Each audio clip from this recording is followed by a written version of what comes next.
कैसे हैं दोस्तों। उम्मीद करते हैं कि आप सब अच्छे होंगे। मन्नू भंडारी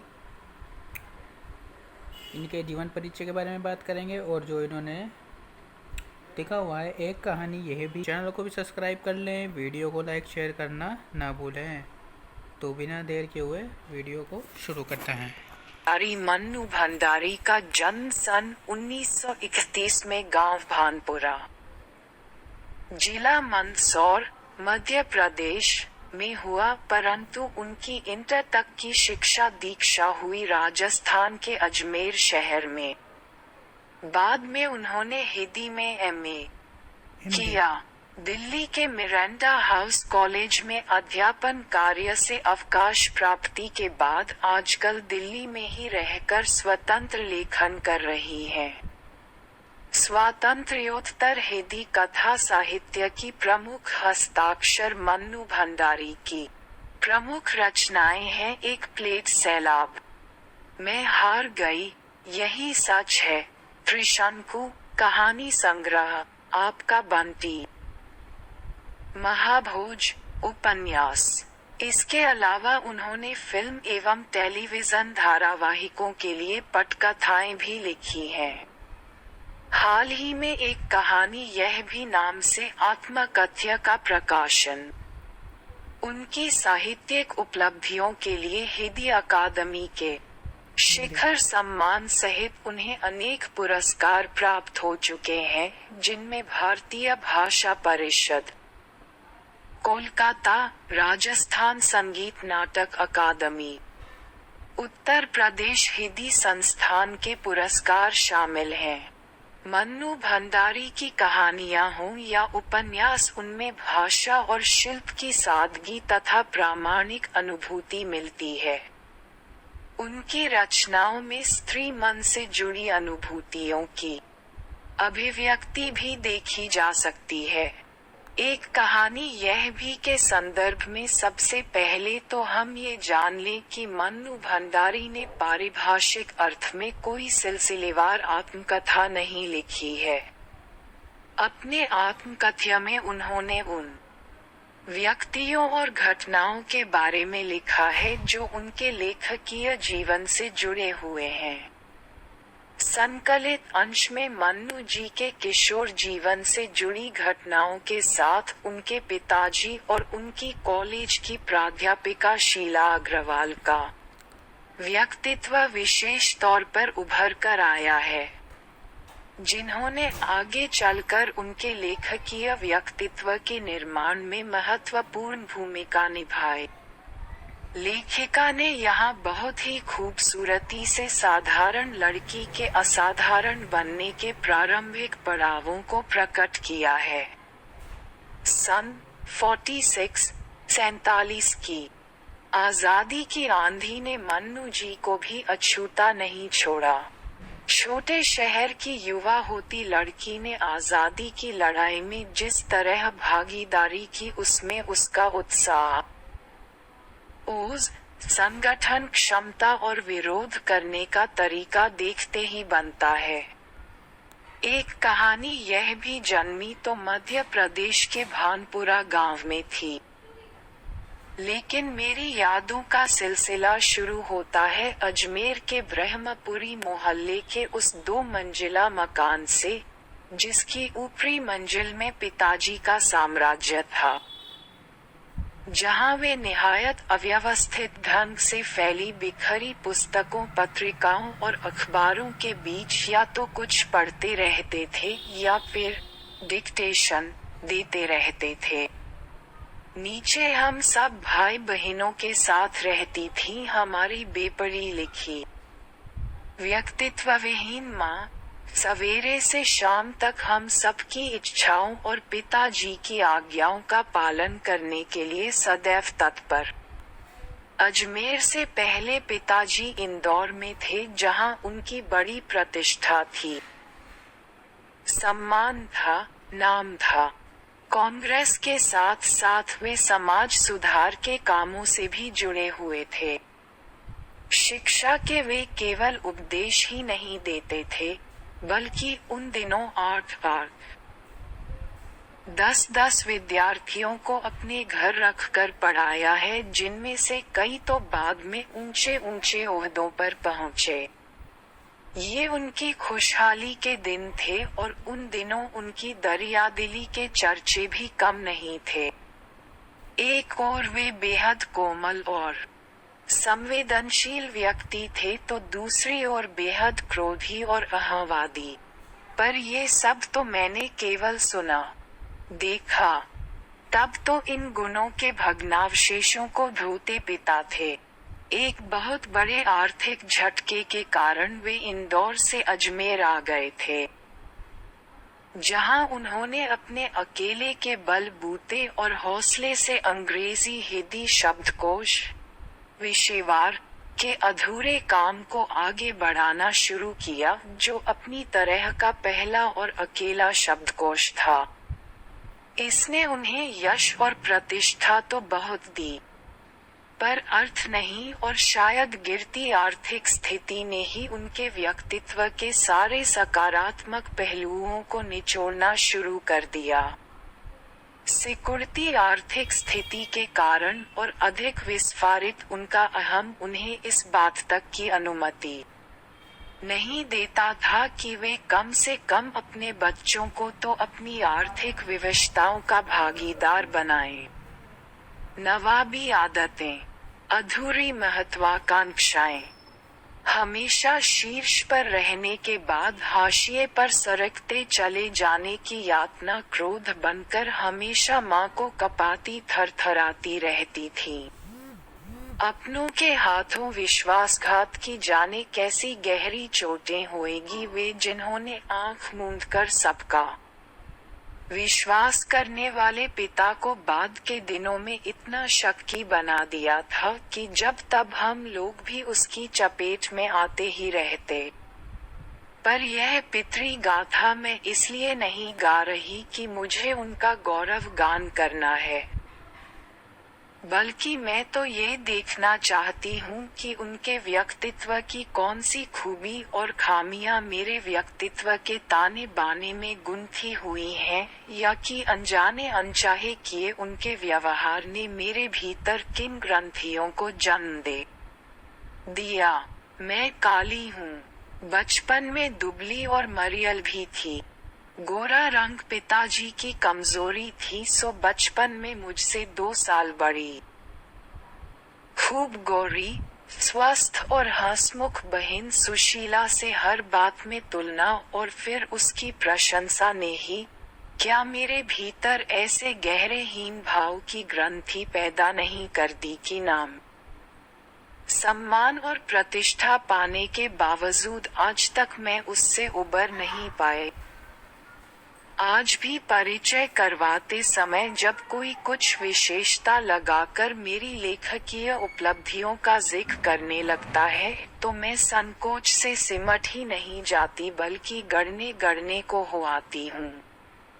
शायद अचेतन की किसी परत के नीचे दबी इसी हीन भावना के चलते मैं अपनी किसी भी उपलब्धि पर भरोसा नहीं कर पाती। सब कुछ मुझे तुक्का ही लगता है। पिताजी के जिस शक्की स्वभाव पर मैं कभी भना जाती थी, आज एकाएक अपने खंडित विश्वासों की व्यथा के नीचे मुझे उनके शक की स्वभाव की झलक ही दिखाई। अपनों के हाथों विश्वासघात की गहरी व्यथा से उपजा शक। होश संभालने के बाद से ही जिन पिताजी से किसी न किसी बात पर हमेशा मेरी टक्कर ही चलती रही, वे तो न जाने कितने रूपों में मुझ में है। कहीं कुंठाओं के रूप में, कहीं प्रतिक्रिया के रूप में, तो कहीं प्रतिच्छाया के रूप में। केवल बाहरी भिन्नता के आधार पर अपनी परंपरा और पीढ़ियों को नकारने वालों को क्या सचमुच इस बात का बिल्कुल एहसास नहीं होता कि उनका आस नतीत कैस कदर उनके भीतर जड़ जमाए बैठा रहता है। समय का प्रवाह भले ही हमें दूसरी दिशाओं में बहाकर ले जाए, स्थितियों का दबाव भले ही हमारा रूप बदल दे, हमें पूरी तरह उससे मुक्त तो नहीं ही कर सकता। पिता के ठीक विपरीत थी हमारी बेपड़ी लिखी माँ। धरती से कुछ ज्यादा ही धैर्य और सहन शक्ति थी शायद उनमें। पिताजी की हर ज्यादती को अपना प्राप्य और बच्चों की हर उचित अनुचित फरमाइश और जिद को अपना फर्ज समझकर बड़े सहज भाव से स्वीकार करती थी वे। उन्होंने जिंदगी भर अपने लिए कुछ मांगा नहीं, चाहा नहीं, केवल दिया ही दिया। हम भाई बहनों का सारा लगाव शायद सहानुभूति से उपजा माँ के साथ था, लेकिन निहायत असहाय मजबूरी में लिपटा उनका ये त्याग कभी मेरा आदर्श नहीं बन सका। न उनका त्याग, न उनकी सहिष्णुता। खैर, जो भी हो, अब ये पैतृक पुराण यहीं समाप्त कर अपने पर लौटती हूँ। 5 भाई बहनों में सबसे छोटी मैं। सबसे बड़ी बहन की शादी के समय मैं शायद 7 साल की थी और उसकी एक धुंधली सी याद ही मेरे मन में है। लेकिन अपने से 2 साल बड़ी बहन सुशीला और मैंने घर के बड़े से आंगन में बचपन के सारे खेल खेले। सतोलिया, लंगड़ी टांग, पकड़म पकड़ाई, काली टीलो, तो कमरों में गुड्डे गुड़ियों के ब्याह भी रचाए। पास पड़ोस की सहेलियों के साथ यूं खेलने को हमने भाइयों के साथ गिल्ली डंडा भी खेला और पतंग उड़ाने, कांच पीसकर मांझा सूतने का काम भी किया। लेकिन उनकी गतिविधियों का दायरा घर के बाहर ही अधिक रहता था और हमारी सीमा थी घर। हाँ, इतना जरूर था कि उस जमाने में घर की दीवारें घर तक ही समाप्त नहीं हो जाती थी, बल्कि पूरे मोहल्ले तक फैली रहती थी। इसलिए मोहल्ले के किसी भी घर में जाने पर कोई पाबंदी नहीं थी, बल्कि कुछ घर तो परिवार का हिस्सा ही थे।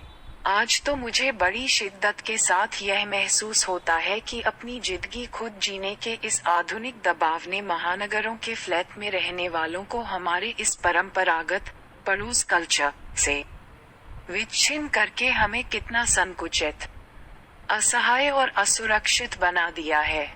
मेरी कम से कम 1 दर्जन आरंभिक कहानियों के पात्र इसी मोहल्ले के हैं जहां मैंने अपनी किशोरावस्था गुजार अपनी युवावस्था का आरंभ किया था। 1-2 को छोड़कर उनमें से कोई भी पात्र मेरे परिवार का नहीं है। बस इनको देखते सुनते इनके बीच ही मैं बड़ी हुई थी, लेकिन इनकी छाप मेरे मन पर कितनी गहरी थी, इस बात का एहसास तो मुझे कहानियां लिखते समय हुआ। इतने वर्षों के अंतराल ने भी उनकी भाव भंगिमा, भाषा किसी को भी धुंधला नहीं किया था और बिना किसी विशेष प्रयास के बड़े सहज भाव से वे उतरते चले गए थे। उसी समय के दास साहब अपने व्यक्तित्व की अभिव्यक्ति के लिए अनुकूल परिस्थितियां पाते ही महाभोज में इतने वर्षों बाद कैसे एकाएक जीवित हो उठे, यह मेरे अपने लिए भी आश्चर्य का विषय था, एक सुखद आश्चर्य का। उस समय तक हमारे परिवार में लड़की के विवाह के लिए अनिवार्य योग्यता थी, उम्र में 16 वर्ष और शिक्षा में मैट्रिक। सन 44 में सुशीला ने ये योग्यता प्राप्त की और शादी करके कोलकाता चली गई। दोनों बड़े भाई भी आगे पढ़ाई के लिए बाहर चले गए। इन लोगों की छत्र छाया के हटते ही पहली बार मुझे नए सिरे से अपने वजूद का एहसास हुआ। पिताजी का ध्यान भी पहली बार मुझ पर केंद्रित हुआ। लड़कियों को जिस उम्र में स्कूली शिक्षा के साथ साथ सुघड़ गृहिणी और कुशल पाक शास्त्री बनाने के नुस्खे जुटाए जाते थे, पिताजी का आग्रह रहता था कि मैं रसोई से दूर ही रहूं। रसोई को वे भटियार खाना कहते थे और उनके हिसाब से वहां रहना अपनी क्षमता और प्रतिभा को भट्टी में झोंकना था। घर में आए दिन विभिन्न राजनीतिक पार्टियों के जमावड़े होते थे और जमकर बहसें होती थीं। बहस करना पिताजी का प्रिय शगल था। चाय पानी या नाश्ता देने जाती तो पिताजी मुझे भी वहीं बैठने को कहते। वे चाहते थे कि मैं भी वहीं बैठूं, सुनूं और जानूं कि देश में चारों ओर क्या कुछ हो रहा है। देश में हो भी तो कितना कुछ रहा था। सन 42 के आंदोलन के बाद से तो सारा देश जैसे खौल रहा था, लेकिन विभिन्न राजनीतिक पार्टियों की नीतियां, उनके आपसी विरोध या मतभेदों की तो मुझे दूर दूर तक कोई समझ नहीं थी। हाँ, क्रांतिकारियों और देशभक्त शहीदों के रोमानी आकर्षण उनकी कुर्बानियों से जरूर मन आक्रांत रहता था। 10वीं कक्षा तक आलम ये था कि बिना किसी खास समझ के घर में होने वाली बहसें सुनती थी और बिना चुनाव किए, बिना लेखक की अहमियत से परिचित हुए किताबें पढ़ती थी। लेकिन सन 45 में जैसे ही 10वीं पास करके मैं फर्स्ट ईयर में आए, हिंदी की प्राध्यापिका शीला अग्रवाल से परिचय हुआ। सावित्री गर्ल्स हाई स्कूल, जहां मैंने ककहरा सीखा, 1 साल पहले ही कॉलेज बना था और वे इसी साल नियुक्त हुई थी। उन्होंने बाकायदा साहित्य की दुनिया में प्रवेश करवाया। मात्र पढ़ने को चुनाव करके पढ़ने में बदला। खुद चुन चुन कर किताबें दी, पढ़ी हुई किताबों पर बहसें की तो 2 साल बीतते न बीतते साहित्य की दुनिया शरद प्रेमचंद से बढ़कर जैनेंद्र, अज्ञेय, यशपाल, भगवती चरण वर्मा तक फैल गई और फिर तो फैलती ही चली गई। उस समय जैनेंद्र जी की छोटे छोटे सरल सहज वाक्यों वाली शैली ने बहुत आकृष्ट किया था। सुनीता उपन्यास अच्छा लगा था। अज्ञेय जी का उपन्यास शेखर एक जीवनी पढ़ा जरूर, पर उस समय वह मेरी समझ के सीमित दायरे में समा नहीं पाया था।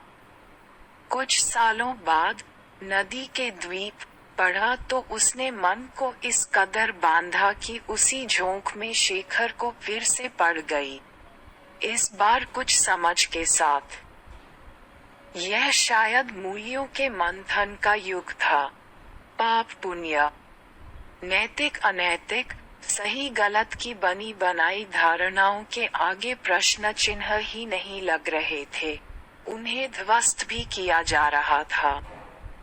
इसी संदर्भ में जैनेंद्र का त्यागपत्र, भगवती बाबू का चित्रलेखा पढ़ा और शीला अग्रवाल के साथ लंबी लंबी बहसें करते हुए उस उम्र में जितना समझ सकती थी समझा। शीला अग्रवाल ने साहित्य का दायरा ही नहीं बढ़ाया था, बल्कि घर की चारदीवारी के बीच बैठकर देश की स्थितियों को जानने समझने का जो सिलसिला पिताजी ने शुरू किया था, उन्होंने वहां से खींचकर उसे भी स्थितियों की सक्रिय भागीदारी में बदल दिया। सन 46-47 के दिन वे स्थितियां, उसमें वैसे भी घर में बैठे रहना संभव था भला।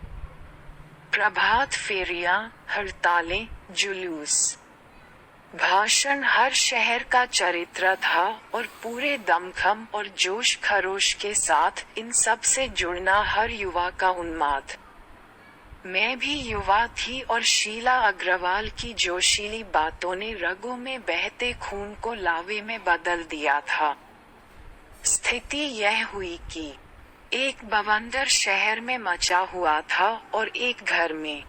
पिताजी की आजादी की सीमा यहीं तक थी कि उनकी उपस्थिति में घर में आए लोगों के बीच उठूं बैठूं, जानूं समझूं, हाथ उठा उठाकर नारे लगाती, हड़तालें करवाती, लड़कों के साथ शहर की सड़कें नापती। लड़की को अपनी सारी आधुनिकता के बावजूद बर्दाश्त करना उनके लिए मुश्किल हो रहा था, तो किसी की दी हुई आजादी के दायरे में चलना मेरे लिए।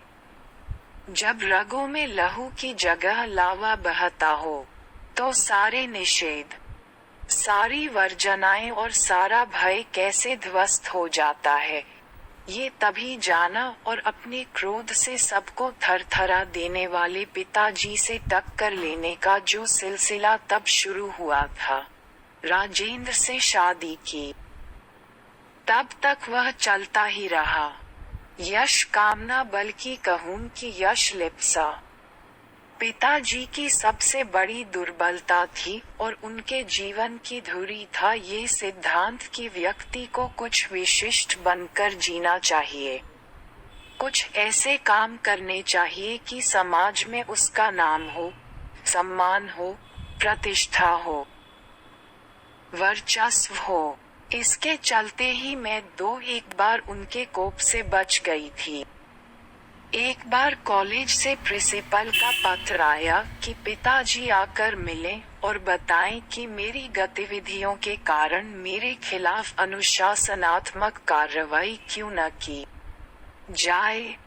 पत्र पढ़ते ही पिताजी आग बबूला। ये लड़की मुझे कहीं मुंह दिखाने लायक नहीं रखेगी। पता नहीं क्या क्या सुनना पड़ेगा वहां जाकर। 4 बच्चे पहले भी पढ़े, किसी ने ये दिन नहीं दिखाया। गुस्से से भनाते हुए ही वे गए थे। लौटकर क्या कहर बरपा होगा इसका अनुमान था, सो मैं पड़ोस की एक मित्र के यहाँ जाकर बैठ गई। माँ को कह दिया कि लौटकर बहुत कुछ गुब्बार निकल जाए तब बुलाना। लेकिन जब माँ ने आकर कहा कि वे तो खुश ही हैं, चली चल, तो विश्वास नहीं हुआ। गई तो सही, लेकिन डरते डरते। सारे कॉलेज की लड़कियों पर इतना रौब है तेरा। सारा कॉलेज तुम 3 लड़कियों के इशारे पर चल रहा है। प्रिंसिपल बहुत परेशान थी और बार बार आग्रह कर रही थी कि मैं तुझे घर बिठा लूं, क्योंकि वे लोग किसी तरह डरा धमका कर, डांट डपट कर लड़कियों को क्लासों में भेजते हैं, और अगर तुम लोग एक इशारा कर दो कि क्लास छोड़कर बाहर आ जाओ तो सारी लड़कियां निकलकर मैदान में जमा होकर नारे लगाने लगती हैं। तुम लोगों के मारे कॉलेज चलाना मुश्किल हो गया है उन लोगों के लिए। कहाँ तो जाते समय पिताजी मुंह दिखाने से घबरा रहे थे और कहाँ बड़े गर्व से कहकर आए कि यह तो पूरे देश की पुकार है, इस पर कोई कैसे रोक लगा सकता है भला। बेहद गदगद स्वर में पिताजी यह सब सुनाते रहे और मैं अवाक। मुझे न अपनी आंखों पर विश्वास हो रहा था, न अपने कानों पर यह हकीकत थी। एक घटना और। आजाद हिंद फौज के मुकदमे का सिलसिला। सभी कॉलेजों, स्कूलों, दुकानों के लिए हड़ताल का आह्वान था। जो नहीं कर रहे थे। छात्रों का एक बहुत बड़ा समूह वहां जाकर हड़ताल करवा रहा था। शाम को अजमेर का पूरा विद्यार्थी वर्ग चौपड़, मुख्य बाजार का चौराहा पर इकट्ठा हुआ और फिर हुई भाषणबाजी। इस बीच पिताजी के एक निहायत दकियानुसी मित्र ने घर आकर अच्छी तरह पिताजी की लू उतारी। अरे उस मन्नू की तो मत मारी गई है, पर भंडारी जी आपको क्या हुआ? ठीक है, आपने लड़कियों को आजादी दी, पर देखते आप जाने कैसे कैसे उल्टे सीधे लड़कों के साथ हड़तालें करवाती, हुड़दंग मचाती फिर रही है वह। हमारे आपके घरों की लड़कियों को शोभा देता है ये सब? कोई मान मर्यादा, इज्जत आबरू का ख्याल भी रह गया है आपको या नहीं?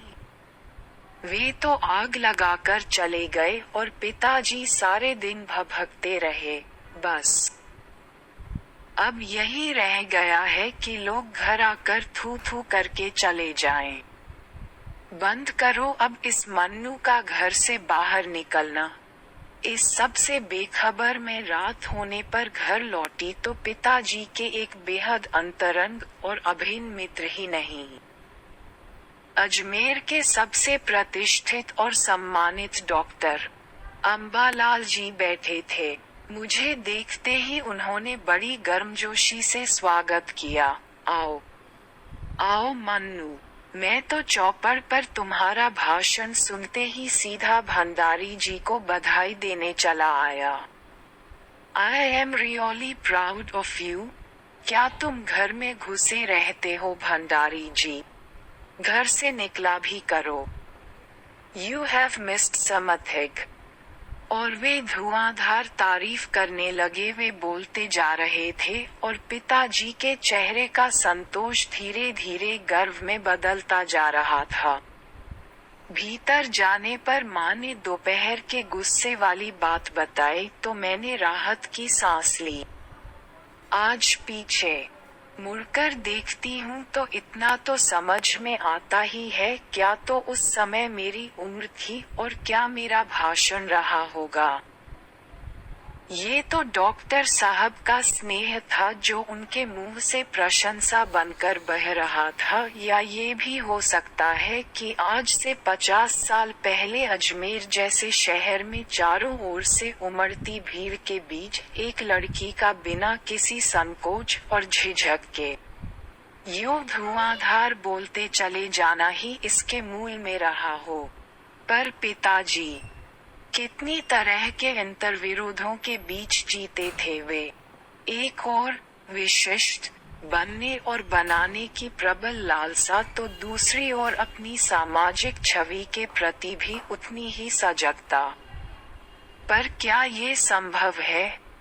क्या पिताजी को इस बात का बिल्कुल भी एहसास नहीं था कि इन दोनों का तो रास्ता ही टकराहट का है? सन 47 के मई महीने में शीला अग्रवाल को कॉलेज वालों ने नोटिस थमा दिया लड़कियों को भड़काने और कॉलेज का अनुशासन बिगाड़ने के आरोप में। इस बात को लेकर हुड़दंग न मचे, इसलिए जुलाई में 3rd ईयर की क्लासेस बंद करके हम 2-3 छात्राओं का प्रवेश निषिद्ध कर दिया। हुड़दंग तो बाहर रहकर भी इतना मचाया कि कॉलेज वालों को अगस्त में आखिर 3rd ईयर खोलना पड़ा। जीत की खुशी, पर सामने खड़ी बहुत बहुत बड़ी चिर प्रतीक्षित खुशी के सामने ये खुशी बिला गई। शताब्दी की सबसे बड़ी उपलब्धि 15 अगस्त 1947 PRSN लेखिका के व्यक्तित्व पर किन किन व्यक्तियों का किस रूप में प्रभाव पड़ा। तो जो है कमेंट में क्या इस आत्मकथ्य में लेखिका के पिता ने रसोई को भटियार खाना कहकर क्यों संबोधित किया है? कमेंट में बताएं। वह कौन सी घटना थी जिसके बारे में सुनने पर लेखिका को न अपनी आंखों पर विश्वास हो पाया और न अपने कानों पर? कमेंट में बताएं। लेखिका की अपने पिता से वैचारिक टकराहट को अपने शब्दों में लिखिए। इस आत्मकथ्य के आधार पर स्वाधीनता आंदोलन के परिदृश्य का चित्रण करते हुए उसमें मन्नू जी की भूमिका को रेखांकित कीजिए। मैं सोच रहा हूँ रचना और अभिव्यक्ति। लेखिका ने बचपन में अपने भाइयों के साथ गिल्ली डंडा तथा पतंग उड़ाने जैसे खेल भी खेले, किंतु लड़की होने के कारण उनका दायरा घर की 4 दीवारी तक सीमित था। वीडियो में जो है बता दिया क्या आज भी लड़कियों के लिए स्थितियाँ ऐसी ही हैं या बदल गई हैं? अपने परिवेश के आधार पर लिखिए। मनुष्य के जीवन में आस पड़ोस का बहुत महत्व होता है, परंतु महानगरों में रहने वाले लोग प्रायः पड़ोस कल्चर से वंचित रह जाते हैं। इस बारे में अपने विचार लिखिए। लेखिका द्वारा पढ़े गए उपन्यासों की सूची बनाइए और उन उपन्यासों को अपने पुस्तकालय में खोजिए। ठीक है, आप भी अपने दैनिक अनुभवों को डायरी में लिखिए। भाषा अध्ययन। इस आत्मकथ्य में मुहावरों का प्रयोग करके लेखिका ने रचना को रोचक बनाया है। रेखांकित मुहावरों को ध्यान में रखकर कुछ और वाक्य बनाएं। इस बीच पिताजी के एक निहायत दकियानुसी मित्र ने घर आकर अच्छी तरह पिताजी की लू उतारी। वे तो आग लगाकर चले गए और पिताजी सारे दिन भभकते रहे। बस अब यही रह गया है कि लोग घर आकर थू थू करके चले जाएं। पात्र पढ़ते ही पिताजी आग बबूला। पाठ्येतर सक्रियता। इस आत्मकथ्य से हमें ये जानकारी मिलती है कि कैसे लेखिका का परिचय साहित्य की अच्छी पुस्तकों से हुआ। आप इस जानकारी का लाभ उठाते हुए अच्छी साहित्यिक पुस्तकें पढ़ने का सिलसिला शुरू कर सकते हैं। कौन जानता है कि आप में से ही कोई अच्छा पाठक बनने के साथ साथ अच्छा रचनाकार भी बन जाए। ठीक है ना। लेखिका के बचपन के खेलों में लंगड़ी टांग, पकड़म पकड़ाई और काली टीलो आदि शामिल थे। क्या आप भी यह खेल खेलते हैं? आपके परिवेश में इन खेलों के लिए कौन से शब्द प्रचलन में हैं? इनके अतिरिक्त आप जो खेल खेलते हैं उन पर चर्चा कीजिए। स्वतंत्रता आंदोलन में महिलाओं की भी सक्रिय भागीदारी रही है। उनके बारे में जानकारी प्राप्त कीजिए और उनमें से किसी एक पर प्रोजेक्ट तैयार कीजिए। शब्द संपदा अहवादी, घमंडी भग्नावशेष, खंडहर, टूटे फूटे हिस्से, विस्फारित और अधिक फैलना, बढ़ाना, आक्रांत, कष्टग्रस्त, निषिद्ध, जिस पर रोक लगाई गई हो, वर्चस्व, दबदबा, राजेंद्र। यहाँ हिंदी के प्रमुख कथाकार एवं हंस पत्रिका के संपादक राजेंद्र यादव के बारे में कहा गया है। महाभोज मन्नू भंडारी का चर्चित उपन्यास है। दा साहब उसके प्रमुख पात्र